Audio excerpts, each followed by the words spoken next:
Yo, what's up mga boss? Ako nga pala si Boss Jules at nagbabayang sell ako ng mga motor. Meron akong kadil kanina guys, halos kakauwi lang, tropa natin. Nakipag-swap sa atin ng motor. So ang sinwap niya is yung Honda Beat natin na kulay black, yung naka-kulay white na mags. So ang sinwap niya, itong motor niya, pakita ko sa inyo guys. So kakauwi lang niya, talagang madumi pa. Mamaya linisin natin to guys. Tapos after natin malinis, popost natin sa page. Tapos yung details. Plus guys, iPhone XR na 128GB. So guys, wala akong ganong alam sa iPhone.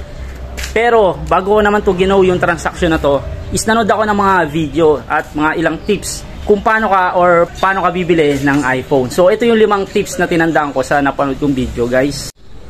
So guys, ito yung iPhone XR 128GB. So ito yung una kong chinek, syempre kung may mga dents, gas-gas. At okay naman, goods na goods pa talaga, wala pang gas-gas. Yan. Tapos parang may warranty pa siya. So next yung chinek is yung pagbukas niya is dapat daw is may Apple logo. So yan. Dapat daw Apple logo kasi marami daw premium copy na pagbukas mo naman daw ay hindi Apple yung ano tatak.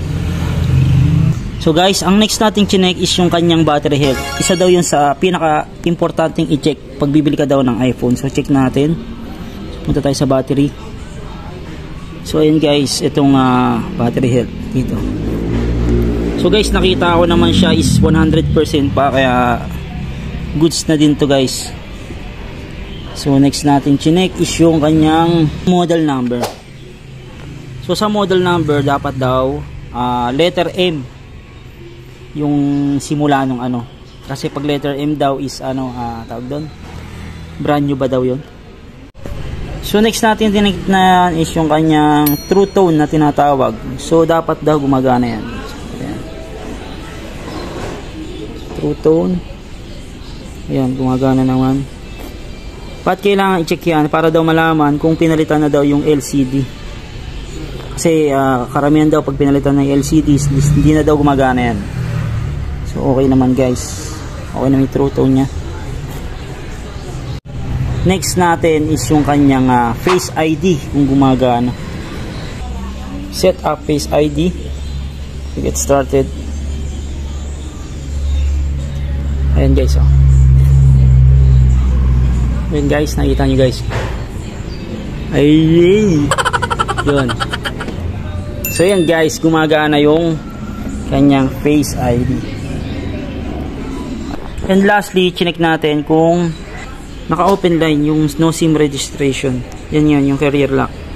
So ibig sabihin kahit anong SIM card yung pwedeng ilagay mo, Globe, Smart or etc.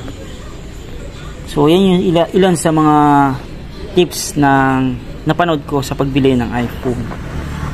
So camera check natin, okay naman, malinaw guys, oh. Guys, linaw. Video,